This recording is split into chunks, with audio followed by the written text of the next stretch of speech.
जय हिंद। देखिए, यूएसएसआर जो टूट कर अब रसिया बना है और यूक्रेन के बीच में क्या विवाद है इसको समझते हैं, और आखिर यूएसएसआर पूरी दुनिया का इतना बड़ा देश कैसे बन गया। यूएसएसआर का फुल फॉर्म होता है union of Soviet socialist Republican, USSR. इसी को शॉर्टकट में हम लोग पहले सोवियत संघ कहते थे। इसकी शुरुआत होती है 1917 में रूस की क्रांति में। रूस के राजा जार कहा जाता था रूस के राजा को। उस समय 1917 में जो जार थे यानी राजा थे, उनका नाम था निकोलस द्वितीय। इनके समय भयानक क्रांति हो गई रूस की, जिसे हम वाल्सेविक क्रांति भी कहते थे। और इस क्रांति का जो नायक था वो लेनिन था। लेनिन जर्मनी में एग्जाइल पे था, वापस वो आ गया यहाँ पर, इस क्रांति को बहुत आगे बढ़ावा ले गया। और इस क्रांति के फलस्वरूप रूस जो था एक संगठन बनाया जिसका नाम रखा गया सोवियत संघ, और सोवियत संघ की स्थापना यानी यूएसएसआर की स्थापना 1922 में हो गई थी। और यह सबसे बड़ा देश बना और इसमें 15 छोटे छोटे देश मिलकर एक विशाल खंड का निर्माण करते थे, जिसमें यूक्रेन भी 1922 में यूएसएसआर में शामिल हुआ था, जो अलग हुआ 1991 में अलग हुआ था। तो अब हम समझते हैं यूएसएसआर इतना बड़ा था, ये अभी इसमें ये सारे देशों को अगर हम शामिल कर लेते थे तो ये एक्स्ट्रा इतनी जमीन जो थी वो यूएसएसआर के पास थी। टूटने के बाद, ये 15 देश टूटने के बाद भी 70% एरिया बच गया रूस के पास।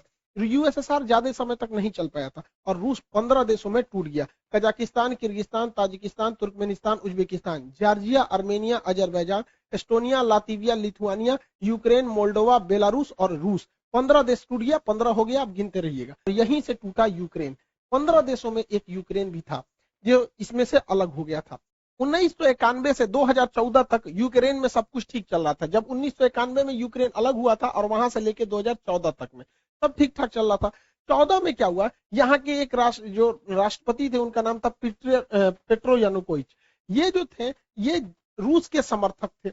रूस कह रहा था कि तुम यूक्रेन को यूरोपीय यूनियन में शामिल मत करो, क्योंकि अमेरिका की एक चाल है, इन यूरोपीय यूनियन में शामिल करता है, उसके बाद उनको नाटो का सदस्य बना लेता है। नाटो के जितने देश हैं वो किसी भी देश को मिलकर मारते हैं।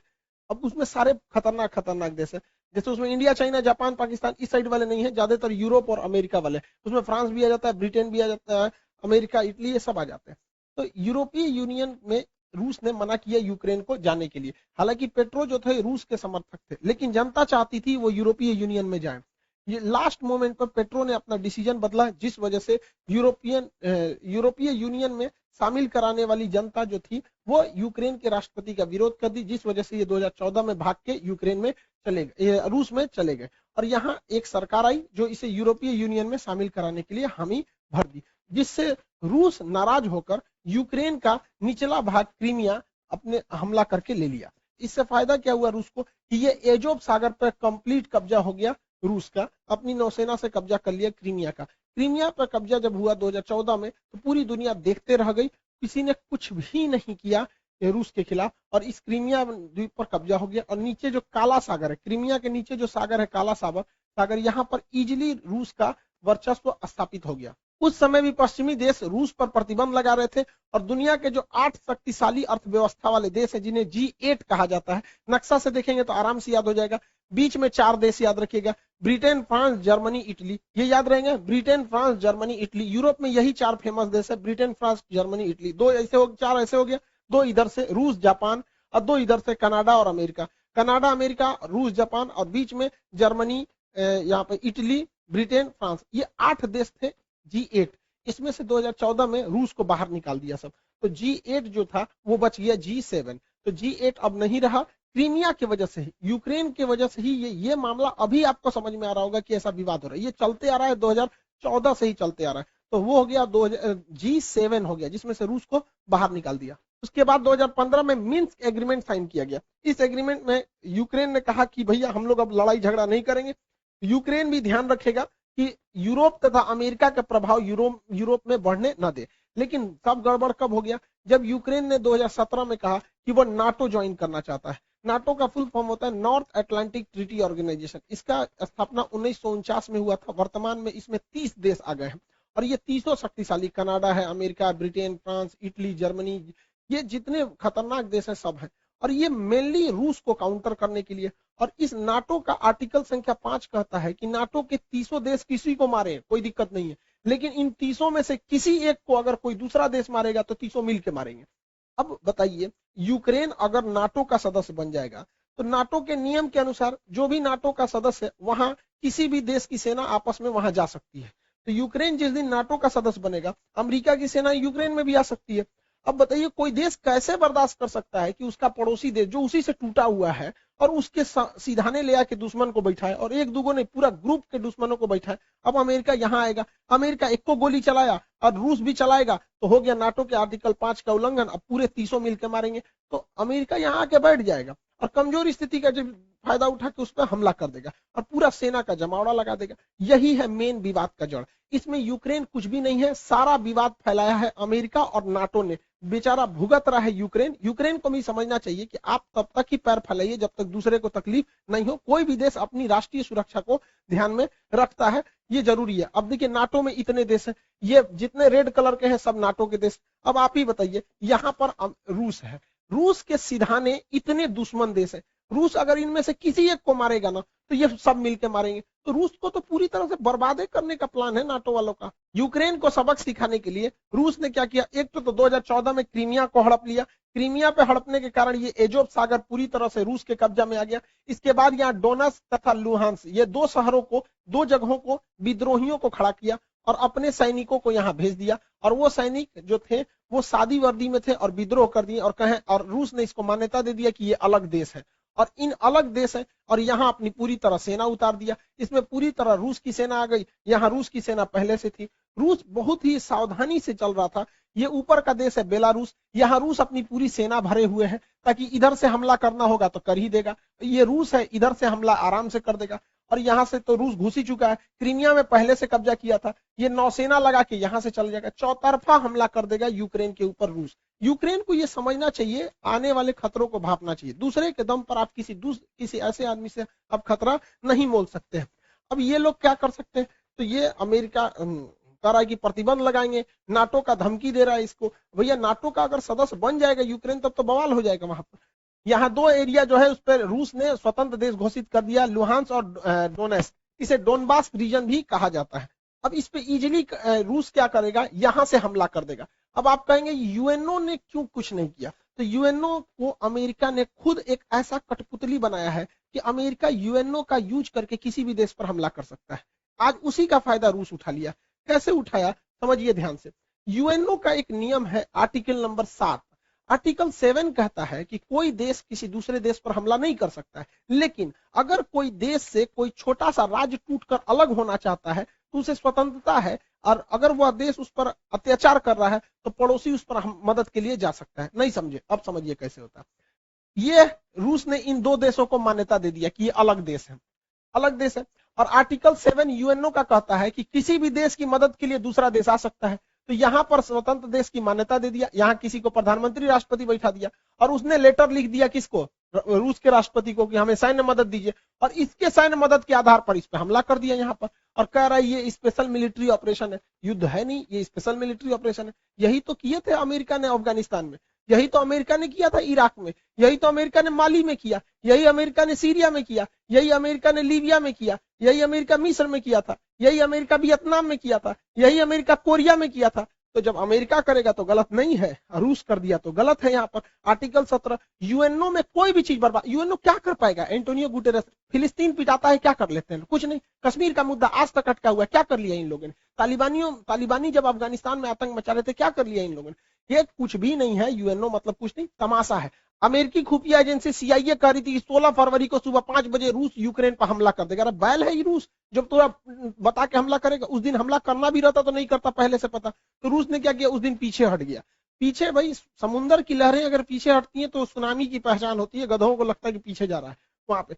देखिए इसमें क्या था कि चीन का रूस से काफी अच्छा संबंध है। रूस चीन के बुलावे पे गया था वहां ओलंपिक के उद्घाटन पे, और जाते ये कह दिया कि ताइवान चीन का भाग है। तो सोच सकते हैं रूस और चाइना में कितना अच्छा संबंध है। रूस से चाइना ने कहा था कि ओलंपिक हो जाने दो, विंटर ओलंपिक। तो बीजिंग विंटर ओलंपिक 20 फरवरी को खत्म हो गया, इस दिन लास्ट हो गया। और 21 फरवरी को व्लादिमीर पुतिन ने यूक्रेन में 2 स्वतंत्र देशों की घोषणा कर दी। अब समझिए ये स्वतंत्र देश की घोषणा क्यों की गई है, ताकि यूएनओ का आर्टिकल 7 का प्रयोग किया जा सके। और 23 तारीख को उन स्वतंत्र देशों ने लेटर लिख दिया पुतिन को कि हमें सेना की मदद किया जाए। और 23 तारीख को पुतिन ने क्या कर दिया, सेना से हमला कर दिया। ये युद्ध है ही नहीं, स्पेशल मिलिट्री ऑपरेशन है। किसकी वजह से, यूएनओ के आर्टिकल 7 की वजह से। इस हिसाब से हम लोग भी पाकिस्तान में हमला कर सकते हैं। किस तरह से? वहां पर जो बलूचिस्तान है वहां के लोग अगर लिख के दे देते हैं कि हमारी मदद कीजिए तो हम लोग भी मार सकते हैं। आज यूएनओ क्या कहता है? जिसकी लाठी उसकी भैंस। इसी हिसाब से यूएनओ चल रहा है यहाँ पर। अब इसके बाद हमला यहाँ पर तेज कर दिया गया, रूस ने इसके ऊपर हमला कर दिया यूक्रेन पर। हालांकि जब यूएसएसआर का हिस्सा था तो यूक्रेन का काफी विकास किया था रूस ने। आप देखिए कैसे, ये है आपका यूक्रेन, यूक्रेन का काफी विकास किया था। जितने भी उस समय के जहाज बनते थे MiG-21, आज भी MiG-21 यूक्रेन में ही बनता है। जितने पानी वाली जहाजें रूस के यूएसएसआर के समय बनी सब यूक्रेन में। यूक्रेन के लोग आज इसको बनाना भूल गए हैं। हाल ये हो गया है जब यूक्रेन पे युद्ध के बादल मंडरा रहे थे तो यूक्रेन के इंजीनियर जहाजें बनाना भूल गए थे, तुर्की को बोले कि हमारे लिए जहाज बना दो। तो ये तो यूक्रेन की गलती है। यूक्रेन में काफी विकास किया था। यूक्रेन में ही प्रीपेड शहर बसाया गया था जहां चेर्नोबिल दुर्घटना हो गया था 1986 में, परमाणु दुर्घटना, उसकी राजधानी कीव के पास है। तो यूक्रेन में कोई भी देश इतना ज्यादा लगाव रखेगा और वो देश दूसरे देश को कहेगा कि नाटो सेना यहाँ लगाओ तो भड़कबे करेगा। यूक्रेन में आज भी 30% लोग रसियन भाषा बोलते हैं। पूर्वी यूक्रेन के लोग तो इजीली मान लेंगे कि वो रसिया के हैं और रसिया इसको छोड़ेगा भी नहीं यहाँ पर, क्योंकि कोई भी देश अपनी सुरक्षा को सर्वोपरि रखता है।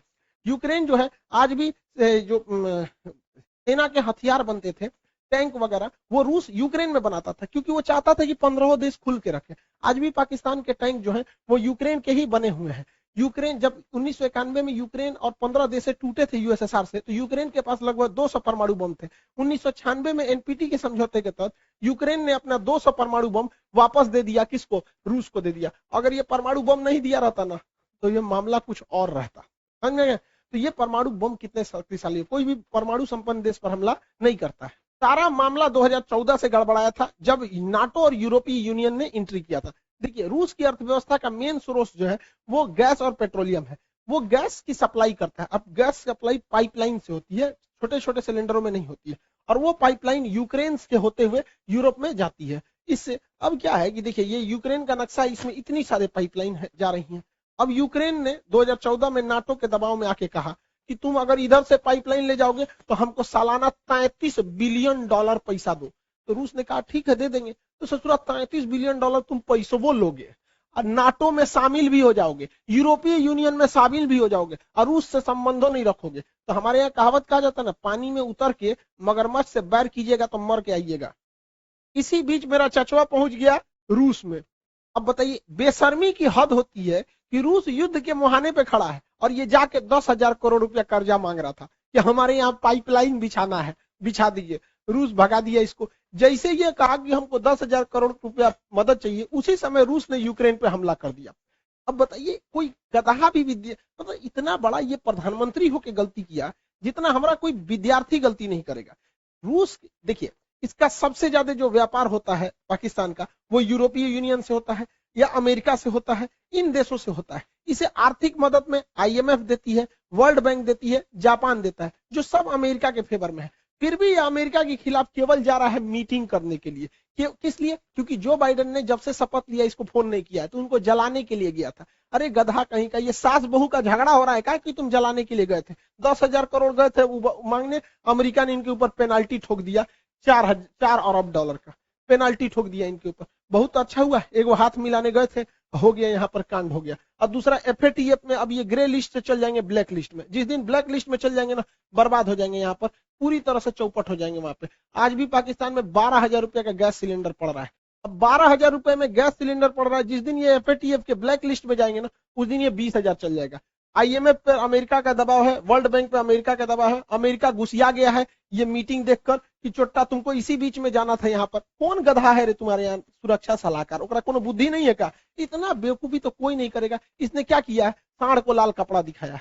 मिला क्या है इसको कि रूस ने, राष्ट्रपति ने कहा था कि जो हमारे पास आएंगे उनको कोरोना का RT-PCR टेस्ट कराना पड़ेगा।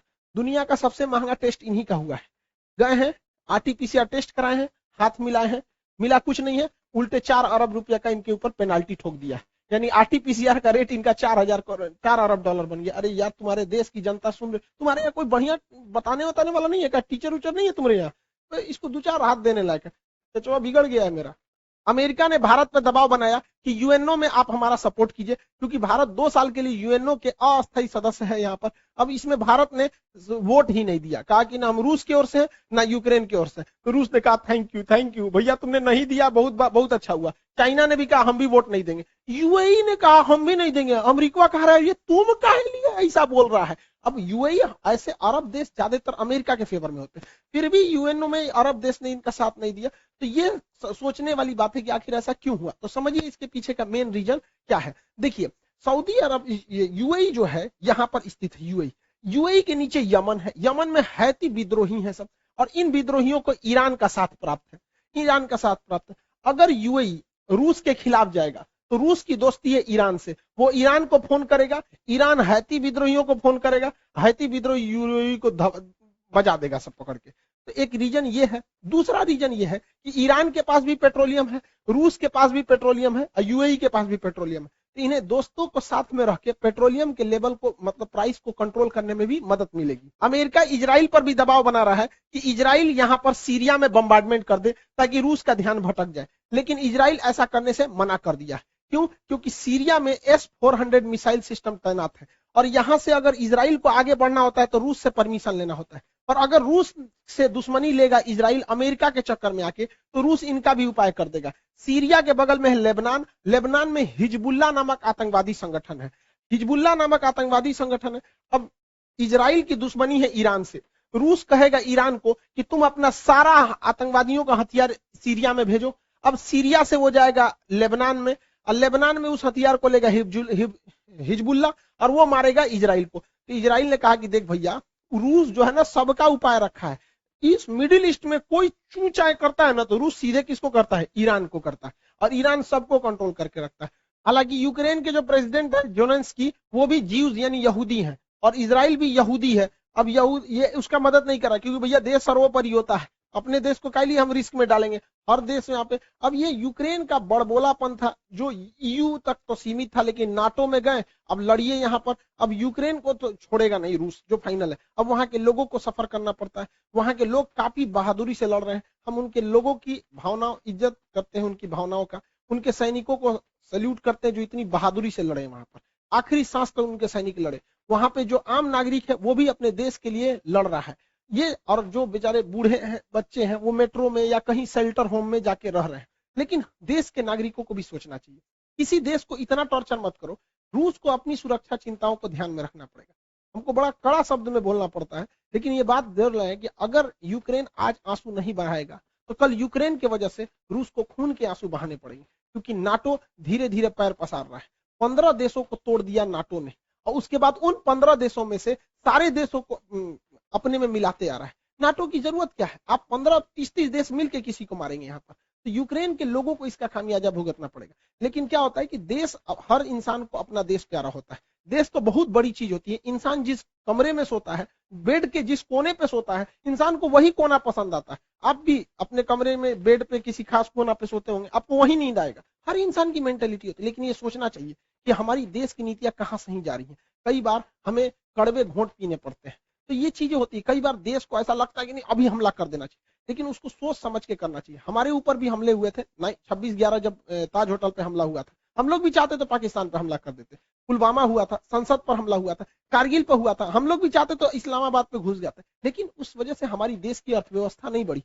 अब क्या है, धीरे धीरे हमारी अर्थव्यवस्था बढ़ रही है, धीरे धीरे पाकिस्तान खुद ही बर्बाद हो जाएगा। तो ये यूक्रेन के लोगों को सोचना चाहिए कि ऐसा ना करे कि रूस जैसे देश से, इतने बड़े देश से दुश्मनी ले ले। अभी रूस का पूरा फुल प्लान क्या है, वो वायुसेना से भी हमला कर रहा है, थल सेना से भी कर रहा है, नौसेना से भी कर रहा है। वो चारों ओर से घेर चुका है यूक्रेन को, और कोई मदद के लिए नहीं आया। ये दुनिया के लिए भी एक लेसन है कि जब तक अपने पैर पर नहीं खड़े रहेंगे तब तक कोई मदद करने के लिए नहीं आएगा। कोई आएगा कैसे मदद करने के लिए आपके ऊपर? आपकी खुद की परछाई भी ना अंधेरे में आपका साथ छोड़ देती है, तो दूसरे से क्या उम्मीद कर रहे हैं? मुसीबत पड़ने पर हर इंसान साथ छोड़ देती है, जब अंधेरे में परछाई ने छोड़ दिया तो।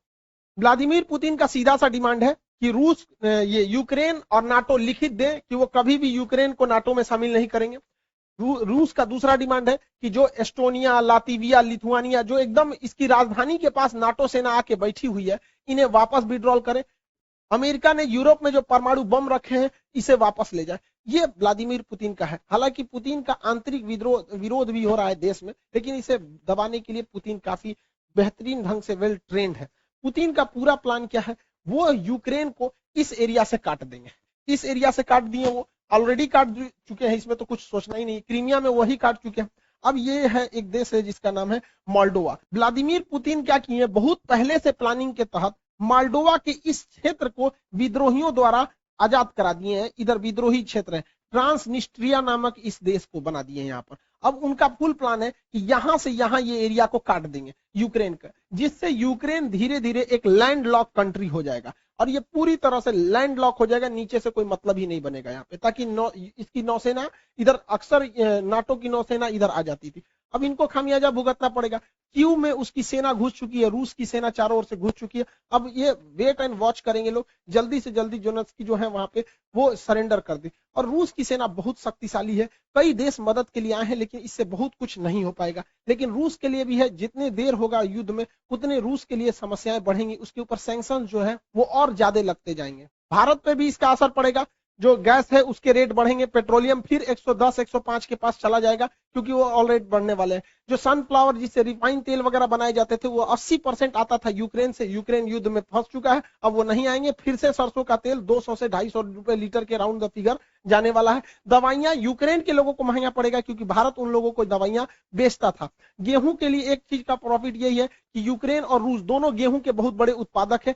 यूक्रेन के पास गेहूं का बहुत बड़ा भंडार था। यूक्रेन में एक घास का मैदान है जिसे कहते हैं स्टेपी, उसे bread basket of the world कहते हैं, कि दुनिया में वो गेहूं वहां बहुत ज्यादा मात्रा में उत्पादित होता है। तो गेहूं का इन लोग के पास प्रोडक्शन गिरेगा, जिस वजह से गेहूं के रेट बढ़ेंगे। तो भारत उन गेहूं को विदेश में बेच सकता है और इस तत्कालिक समय के लिए फायदा कमा सकता है। ये भारत के लिए एक मौका है, वो भी हाथ से मत चला जाए, दिक्कत हो जाएगा। हालांकि रूस इसके लिए पहले से तैयार बैठा है, उसने अपनी अर्थव्यवस्था को बजट में जो पारित किया था उसको स्टेबल रखने की कोशिश किया। वहां पर्याप्त मात्रा में विदेशी भंडार रखे गए हैं, वो सोने का प्रचुर भंडार रख चुका है। अमेरिका ने उसके ऊपर सबसे खतरनाक प्रतिबंध लगाया, स्विफ्ट बैन लगा दिया। देखिए, दो तरह के बैंकिंग में कोड होते हैं। अगर आप देश के अंदर ही पैसा भेजना चाहते हैं तो आपको आईएफएससी कोड लगते हैं। आप अगर ध्यान देते होंगे, बैंक में कभी भी पैसा ट्रांसफर किए होंगे तो आईएफएससी कोड लगा होगा। अगर आपको आईएफएससी कोड नहीं पता है, बैंक से ट्रांसफर पैसा नहीं होगा।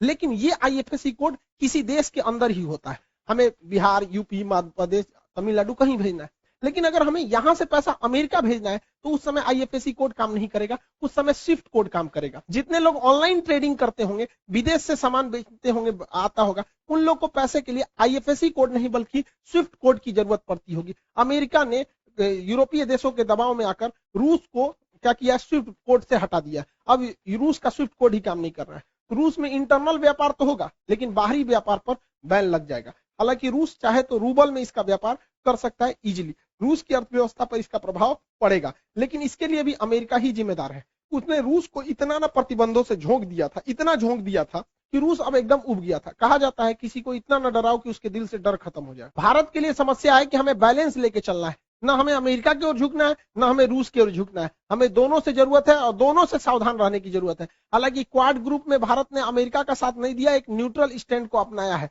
यूएनओ में भी भारत ने एब्सटेन करके, मत ना डाल के, वो भी एक तरह का न्यूट्रल स्टैंड को अपनाया है। G20 में भी भारत बहुत कुछ नहीं कहने वाला है रूस के खिलाफ। हमें बैलेंस लेके चलना है, अमेरिका के कहने पे हम लोग को नहीं आना है, क्योंकि अगर हम अमेरिका के कहने पे चले आएंगे तो रूस चाइना के फेवर में चला जाएगा, क्योंकि वो भी देखेगा कि भैया आप अमेरिका के गुण गा रहे हो तो वो किसके गुण गाने लगेगा, चाइना का। और ये चाइना यही चाह ही रहा है, क्योंकि उधर यूक्रेन को कब्जा कर लेगा, यूक्रेन ले गया रूस, अब ताइवान लेके चला जाएगा चाइना, इसके बाद स्प्रेटले द्वीप लेगा, इसके बाद पैरासेल आइलैंड लेगा। ये चाइना के लिए प्लस पॉइंट होगा। अतः चाइना को रोकने के लिए हमें रूस के साथ रखना जरूरी है, साथ साथ अमेरिका का भी साथ देके चलना जरूरी है। तो हमें काफी मतलब बीच बचाव लेकर चलना चाहिए। सबका कारण है नाटो और अमेरिका के चक्कर में पूरी दुनिया आज सफर कर रही है। हमारे देश का सेंसेक्स नीचे गिर गया, 10 लाख करोड़ रुपए जो हमारे सेंसेक्स है, 5% सेंसेक्स नीचे चला गया हमारा शेयर मार्केट, यानी लगभग 2000 अंकों की गिरावट देखी गई है, जिसे वैल्यू में कहेंगे तो 10 लाख करोड़ का। ये नाटो इन लोग के चक्कर में, ये आपस में, जब तक दुनिया में ये दोनों देश हैं अमेरिका और रूस, हमेशा गोलियां चलती रहेंगी। अरे वही छोटका ससुरा चाइना, ये पूरी दुनिया में गोलियां चलवाते रहेंगे। हम लोग को न्यूट्रल बैलेंस लेके चलना है, लेकिन हमें ये नहीं भूलना चाहिए कि अमेरिका से दुश्मनी तो खतरनाक होती है, दोस्ती और खतरनाक होती है। ये किसी के नहीं होते हैं सर। और अमेरिका के पिछले कर्मों को हमें नहीं भूलना चाहिए। याद कीजिए 1971 में जब जंग चल रही थी तो रूस हमें बचाने आया था, 40वां बेड़ा भेजा था, और यही अमेरिका है जो परमाणु बम से मारने की धमकी दिया था, अपना 7वां बेड़ा भेजा था। 1965 में जब हमारे यहाँ अकाल पड़ा था तो अमेरिका हमें सुअरों को खाने वाला गेहूं दिया था। किस मुंह से अमेरिका आज हमसे मदद मांग रहे हैं यहाँ पे भैया?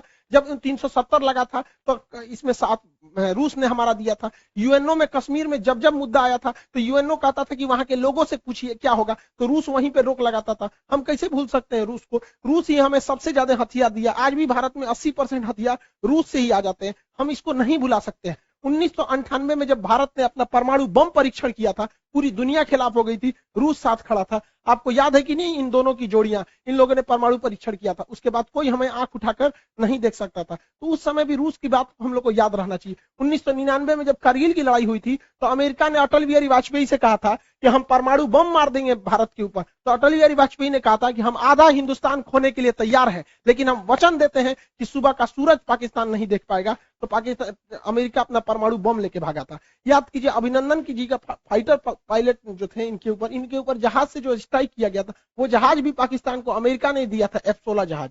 आज भी हमारी जरूरत रूस ही पूरा करता है। S-400 के दम पर हम चाइना को चैलेंज करते हैं, किसने दिया? रूस ने दिया। विक्रमादित्य किसने दिया? रूस ने दिया। 1991 में हम लोग जब अंतरिक्ष में क्रायोनिक इंजन की जरूरत थी, रूस अपने 8 क्रायोनिक इंजन दे रहा था, अमेरिका ने उस पर प्रतिबंध लगा दिया, जिस वजह से हमारा परमाणु अंतरिक्ष कार्यक्रम लगभग 20 साल पीछे चला गया। यहाँ पर आज भी चंद्रयान में अमेरिका के जगह पे रूस हमारी मदद कर रहा है। तो रूस हमेशा से हम लोग के साथ रहा है। आज देखिए परमाणु पनडुब्बी चाहे चक्र हो, नेपरा हो, अरिहंत हो, इसमें रूस हमारी मदद कर रहा है। AK-203 राइफल की फैक्ट्री हो, रूस मदद कर रहा है। चाहे सुखोई जहाज जो हमारी वायुसेना का रीढ़ है, रूस ने हमें दिया है। ब्रह्मोस जहाज दुनिया का सबसे खतरनाक सुपरसोनिक क्रूज जहाज मिसाइल है जिससे चाइना डरता है, किसने दिया है? रूस ने दिया है। तो हमें बैलेंस लेके चलना है। कहीं ना कहीं सेना में रूस मदद करेगा, लेकिन अमेरिका से हम लोग को भी संबंध बना के रखना है। चाइना को जब कंट्रोल करने की बारी आएगी तो रूस नहीं सुनेगा, तब हमें अमेरिका को लाना पड़ेगा। इस दुविधा में हम लोग हैं कि अमेरिका का साथ दें कि रूस का साथ दें। इसके लिए सबसे अच्छा रास्ता क्या होता है समझिए। मान के चलिए हमारे 2 बहुत करीबी आदमी हैं, उन दोनों का ब्याह पड़ गया, तू कह रहा है कि हमरे ब्याह में आना, तू कह रहा है हमरे ब्याह में जाएगा, तो भैया हम एक में जाएंगे तो दूसरा से संबंध खराब हो जाएगा। एक काम करते हैं, कोई दिन हम अपने ब्याह कर लेते हैं, बातें खत्म हो जाएगा। भैया हम अपने ब्याह में बिजी थे। इसी वजह से सबसे अच्छा तरीका है ना हम रूस के फेवर में जाएंगे और ना ही हम अमेरिका के फेवर में जाएंगे। सबसे अच्छा तरीका है मोदी जी को अपनी सेना को बोलिए कि गलवान घाटी में 2 किलोमीटर आगे घुस जाए। गलवान घाटी में जैसे 2 किलोमीटर आगे घुसेगी, लड़ाई तो करना नहीं है, उलझा के रखना है। 2 किलोमीटर जहां आगे घुसेगी उधर से चाइना वाले घुस जाएंगे, फिर वैसे ही स्टैंड ऑफ हो जाएगा। 2-3 महीना चलेगा, अमेरिका कहेगा हे बोलना रे रूस को, हम कुछ करे, हम तो खुदे लड़ रहे हैं चाइना से यहाँ पे, तो हम दोनों शांत के शांत रहेगा। और इससे एक और फायदा होगा, चाइना इधर उलझा रहेगा तो ताइवान पे हमला नहीं करेगा, नहीं तो इससे यही भी बहाने निपटा देगा ताइवान को। आपको क्या लगता है, भारत को इधर उलझा देना चाहिए कि नहीं उलझा देना चाहिए? वरना आप मना करेंगे तो कोई ना कोई देश इस तरह से आपको कहेगा कि भैया हमारा साथ दो। उससे अच्छा हम खुद उलझे हुए हैं, बातें खत्म। रूस की जगह पे कोई भी देश रहता तो अपनी सिक्योरिटी को लेकर चिंतित होता ही। आप खुद सोचिए, अमेरिका यहाँ पे है, क्या मैक्सिको देश में अगर रूस अपनी सेना लगाएगा तो क्या अमेरिका चुप रहेगा?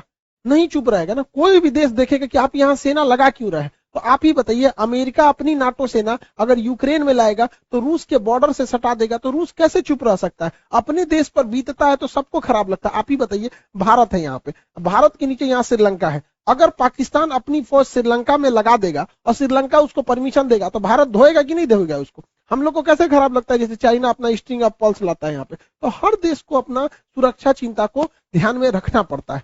और इसमें सिंपल सा बात है, यूक्रेन को कोई उससे उसका देश नहीं मांग रहा है। रूस का केवल यही करना है कि यूक्रेन डिसाइड एक लिखित दे दे कि वो कभी भी नाटो सेना में शामिल नहीं होगा। यूक्रेन को यह सोचना चाहिए कि नाटो में शामिल होने से अमेरिका को फायदा है, वो दुश्मनी निकालेगा रूस से। क्या जाता है यहाँ पे, पूरा देश बच जाता, उसके लोग मरने से बच जाते, क्या काम आया नाटो? तो यहाँ यूक्रेन को सोचना चाहिए कि बहुत ज्यादा जिद पालने से कोई खास फायदा नहीं होता है। और हमेशा एक चीज याद रखना चाहिए, यूक्रेन हो, हम हो या आप हो, हम अपना पड़ोसी नहीं बदल सकते, दोस्त बदल सकते हैं। इसलिए दोस्त से संबंध बने बिगड़े, लेकिन पड़ोसियों से हमेशा संबंध अच्छा रखना चाहिए, क्योंकि हमेशा काम पड़ोसी आते हैं। यूक्रेन का पड़ोसी रूस है और ये ना अमेरिका दोस्त है। तो हमेशा एक चीज को ध्यान रखना चाहिए, किला सुरक्षित करने के लिए पड़ोसी का सुरक्षित होना जरूरी है। यूक्रेन को हठधर्मिता छोड़नी चाहिए। आप यूरोपीय यूनियन में शामिल हो जाए, नाटो जैसे सैन्य संगठन में नहीं शामिल होना चाहिए। क्या ये फिनलैंड बेवकूफ था, स्वीडन बेवकूफ है जो इन लोगों ने नाटो की सदस्यता नहीं लिया? यूक्रेन, रूस ने धमकी दिया फिनलैंड ले लेगा तो तोड़ देंगे। क्या कर लेंगे लोग ये रूस का? दूसरा, बीपीएससी का जो प्रैक्टिस सेट है बाबू वो आ चुका है, बीपीएससी और एनटीपीसी रेलवे जितना चीज है इसका प्रैक्टिस सेट है, इसको प्रैक्टिस करते रहेंगे। आपके एग्जाम में जो मेरिट से छटते हैं लोग, वो लोग इस वजह से नहीं छटेंगे। और इकोनॉमिक्स के बैच बहुत देर से अटके हुए थे, अब वो 3 जनवरी से इकोनॉमिक्स का बैच आ जाएगा। यहाँ 3 जनवरी का है, 3 मार्च को सुबह 9 बजे इकोनॉमिक्स का बैच आ जाएगा। इसमें